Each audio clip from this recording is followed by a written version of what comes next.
여러분이 가장 두려워하는 순간은 언제인가요? 사랑했던 사람이 등을 돌릴 때, 내가 전부를 주었던 누군가가 아무렇지 않게 나를 내치는 순간 아닐까요?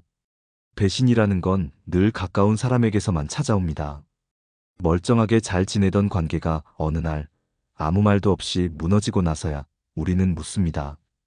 내가 뭘 그렇게 잘못했을까? 그런데 그 질문 속에는 언제나 같은 전제가 깔려 있습니다. 나는 그 사람에게 잘해줬고, 성심껏 대했고, 다 받아줬다는 것. 그래서 더 억울하고, 그래서 더 아프고, 그래서 더 이해가 안 되는 거죠. 오늘 방송은 그런 여러분께 드리는 이야기입니다. 정말 이상하죠. 잘해준 건 나인데, 왜 도리어 그 사람이 나를 떠나는 걸까요? 그 사람은 왜 떠나며, 나는 왜 늘 같은 식으로 상처받는 걸까요? 오늘은 이 질문의 뿌리를 아주 깊이 파고 들어가 보겠습니다. 단순한 성격 차이도, 인복이 없어서도 아닙니다. 배신은 우리가 무언가를 착각했을 때 그 착각이 쌓이고 쌓여 결국 벌어지는 반응입니다. 그 반응은 애초에 예고돼 있었을지도 모릅니다. 서울의 한 카페에서 조용히 눈물을 흘리던 여성의 이야기를 들려드릴게요. 그녀는 10년간 남편을 내조하고 시댁을 돌보고 자식들을 위해 일도 포기한 사람이었습니다. 하지만 남편은 경제력이 생기자마자 그녀를 떠났습니다. 아무런 짐도 주지 않고 오히려 이혼을 요구하며 말했습니다. 넌 나한테 너무 맞춰 살았어. 이제 숨 좀 쉬고 싶어. 그녀는 이렇게 말하더군요. 나는 단 한 번도 요구하지 않았어요. 시켜서 한 것도 아닌데 그 사람이 버리고 갔어요. 이 사연은 우리가 반드시 짚고 넘어가야 할 중요한 포인트를 품고 있습니다. 배신은 상대가 나쁜 사람이어서만은 아닙니다. 상대가 왜 나를 떠났는지를 생각하기에 앞서 내가 왜 그렇게 했는지를 먼저 들여다봐야 합니다. 그녀는 왜 모든 걸 내어줬을까요? 왜 아무것도 요구하지 않았을까요? 왜 착한 사람이 되려고만 했을까요? 착하다는 것은 불편을 감내한다는 뜻이다. 철학자 루소의 말입니다. 불편을 감내하고 침묵하고 내 감정을 억누르는 행위는 분명 도덕적인 선택일 수 있습니다. 하지만 그 선택이 반복될 때 우리는 존중이 아니라 소모의 대상이 됩니다. 이 방송의 핵심은 이것입니다. 착한 사람은 배신당합니다. 하지만 그 이유는 착해서가 아니라 요구하지 않기 때문입니다. 배신은 잘해준 대가로 돌아오는 벌이 아닙니다.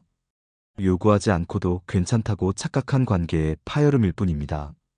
다음으로 실생활에서 반복되는 배신의 패턴을 통해 여러분이 쉽게 공감할 수 있는 사례들을 이야기해 드리겠습니다. 서울의 한 직장에서 있었던 일입니다. 대기업 인사팀에서 일하던 박수진 씨는 회사 내에서 천사로 통했습니다. 후배가 실수하면 본인이 대신 책임졌고 동료가 야근하면 커피를 사다 나르며 응원했죠. 부장에게도 깍듯했고 회식 자리에서도 늘 분위기 메이커였습니다. 그런데 어느 날 그 박수진 씨가 승진 명단에서 누락됐습니다. 그 자리를 차지한 건 늘 불평불만이 많았고 자신만 챙긴다는 평을 듣던 후배였습니다. 박수진 씨는 묻지 않을 수 없었습니다. 제가 뭘 잘못했는지 알고 싶습니다. 상사는 말없이 미소만 지었습니다. 나중에서야 들려온 말은 이랬습니다. 수진 씨는 좋은 사람이지. 근데 책임질 자리는 좀 센 사람이 필요하잖아. 이 이야기를 들은 어느 심리 상담가는 이렇게 정리합니다. 좋은 사람이라는 말 뒤에는 책임은 지우기 어렵다는 뉘앙스가 숨어 있습니다. 늘 남을 배려하고 조용히 뒤에서 도와주는 사람은 결국 눈에 띄지 않게 됩니다. 여기서 우리는 한 가지 진실을 마주하게 됩니다. 사람은 자기가 배려해준 사람을 잊고 자기를 힘들게 한 사람은 오래 기억한다는 것. 부당하지만 현실입니다. 착한 사람은 분노를 삼키고 억울해도 웃으며 넘기고 말하지 않아도 알아줄 거라 믿습니다. 하지만 세상은 그렇게 돌아가지 않습니다. 사람들은 누군가가 요구하지 않으면 그 사람의 감정이나 필요는 없다고 여깁니다. 여러분도 혹시 이런 경험 있으신가요? 정말 마음 다해 잘해줬는데 상대가 오히려 내 존재를 가볍게 여기거나 넌 그런 거 원하지 않잖아라며 더 멀어졌던 경험. 여기서 두 번째 진실이 드러납니다. 사람들은 요구하지 않는 사람을 필요 없는 사람으로 착각합니다. 요구하지 않으면 존재감도 사라지고 존중도 사라집니다. 그러니 진짜 중요한 건 착함이 아닙니다. 나를 잃지 않고 요구하는 법, 거절할 줄 아는 태도, 그것이 곧 존중받는 관계를 위한 조건입니다. 사람이 떠나는 건 내가 너무 부족해서가 아니라 너무 많이 참았기 때문일 수도 있습니다. 여기서 중요한 질문을 하나 던져볼게요. 지금 여러분의 인간관계 안에서 여러분은 너무 오래 참아온 건 아닐까요? 무언가를 주기만 하면서 아무것도 요구하지 않은 채 그저 조용히 기대하고 있는 건 아닐까요? 이번에는 철학자 에리 프롬의 말을 빌려 이야기해 보겠습니다. 진정한 사랑은 단순한 주는 것이 아니다. 주는 것과 받는 것, 그 둘이 균형을 이룰 때 사랑은 살아있다. 다음으로 우리가 왜 스스로를 착한 사람으로 만들고 마는지, 그 심리적 이유와 배경에 대해 좀 더 깊이 들여다보겠습니다. 대전에서 자영업을 하던 김미영 씨는 어릴 적부터 남에게 피해주지 말라는 말을 귀에 못이 박히도록 듣고 자랐습니다. 그는 늘 양보했고 부탁을 거절하지 않았으며 주변 사람이 힘들어할 때면 본인의 일처럼 나서서 도왔습니다. 그런데 이상하게도 시간이 흐를수록 사람들은 그를 점점 무시하기 시작했습니다. 처음에는 감사 인사 하나쯤 없어도 이해했습니다. 사람이 바빴겠지. 내가 마음이 넓으니까.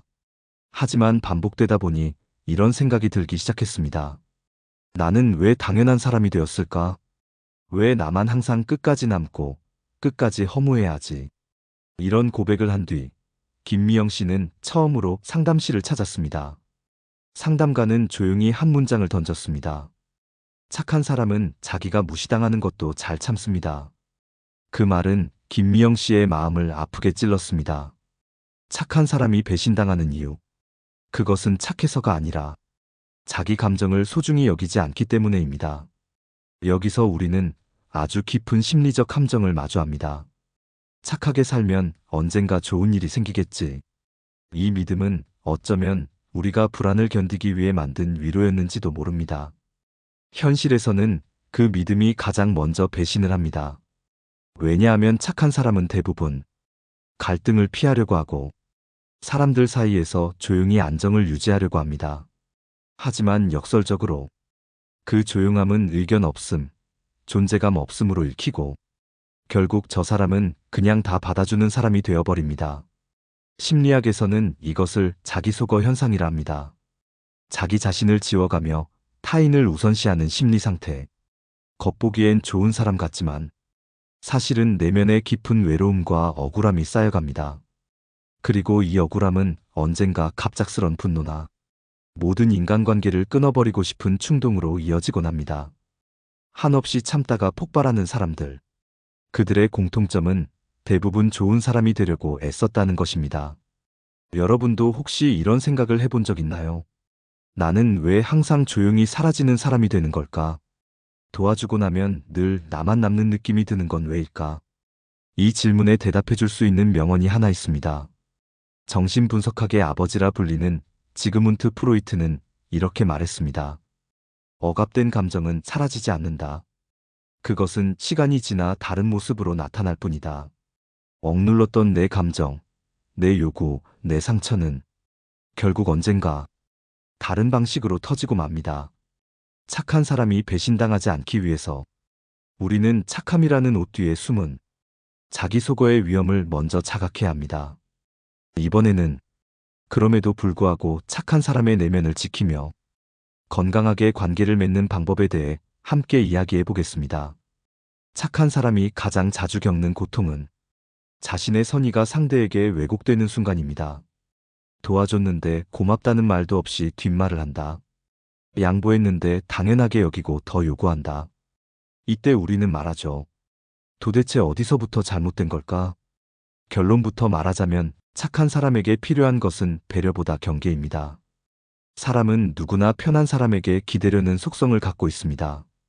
그런데 이 기대가 경계 없는 착한 사람에게 흘러가면 관계의 경계가 무너지게 됩니다. 그리고 그 틈으로 타인의 이기심이 들어옵니다. 이런 상황을 방지하기 위해 우리는 관계의 선을 명확히 긋는 훈련이 필요합니다. 그 첫걸음은 그건 제가 결정할 수 없습니다. 그건 도와드릴 수 없을 것 같습니다. 라는 말 한마디입니다. 이 말은 싸움을 부르는 문장이 아니라 내 감정의 권리를 인정해주는 문장입니다. 상대에게 불쾌함을 주는 것이 아니라 나도 하나의 인격으로 존중받고 싶다는 의지를 표현하는 겁니다.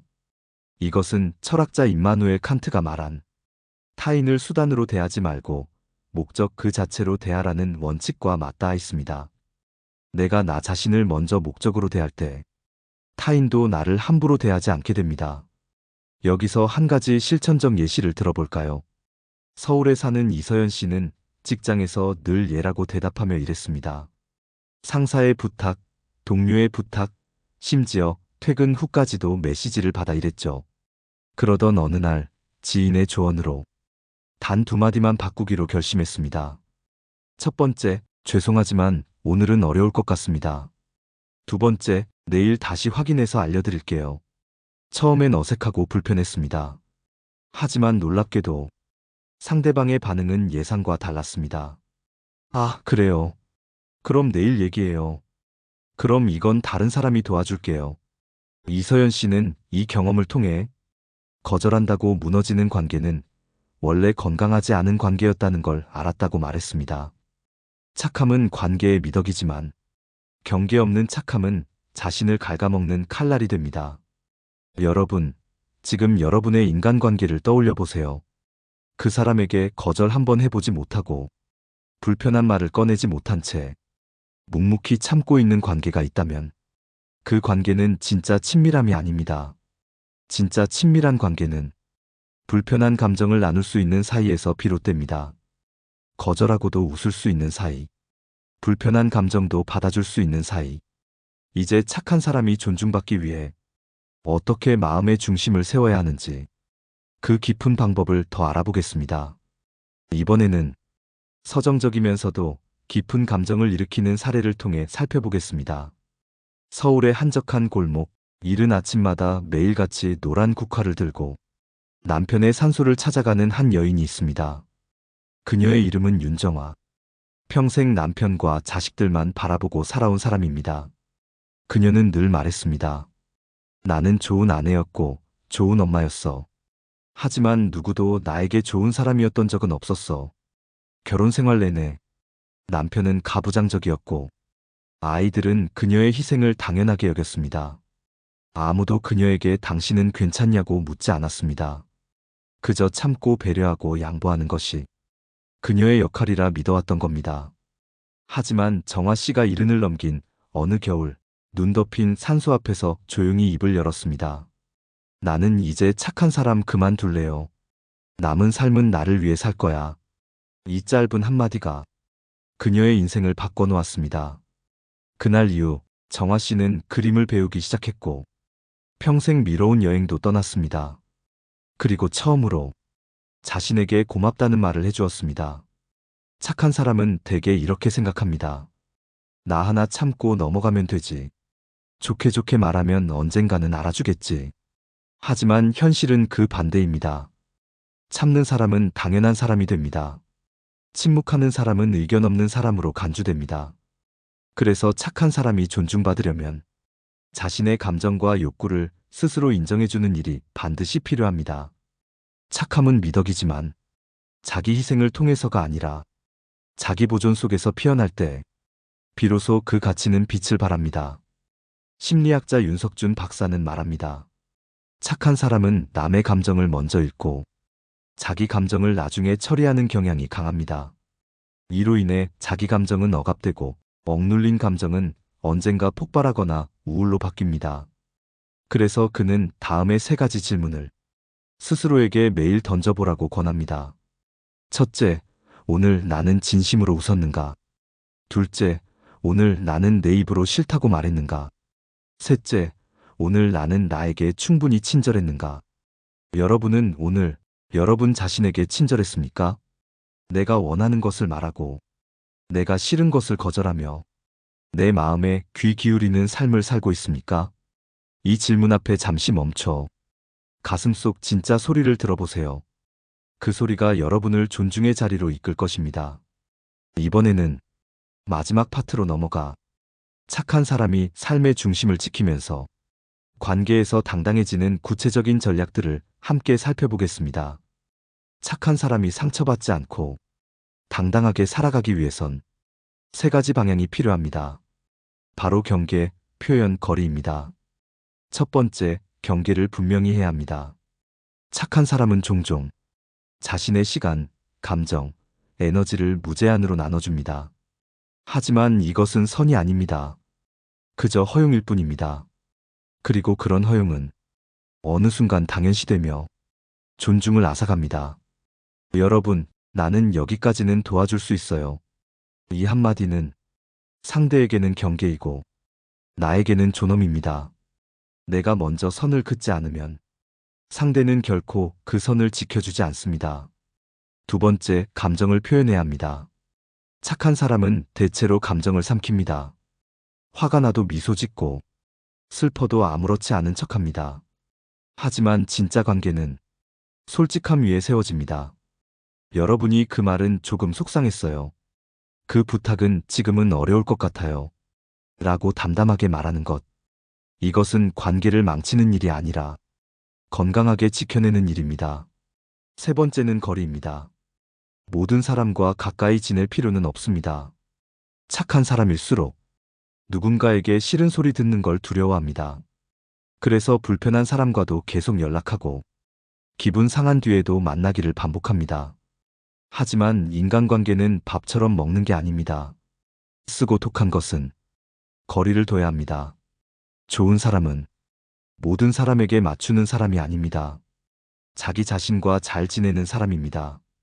그리고 그 중심을 지키는 사람은 누군가에게도 휘둘리지 않습니다. 노자도 말했습니다. 스스로를 아는 사람은 밝고 스스로를 이기는 사람은 강하다. 진짜 착한 사람은 자기 마음의 소리를 듣고 그 소리를 따라 말하고 행동하는 사람입니다. 그렇게 할 때 비로소 착함은 존중이라는 열매를 맺게 됩니다.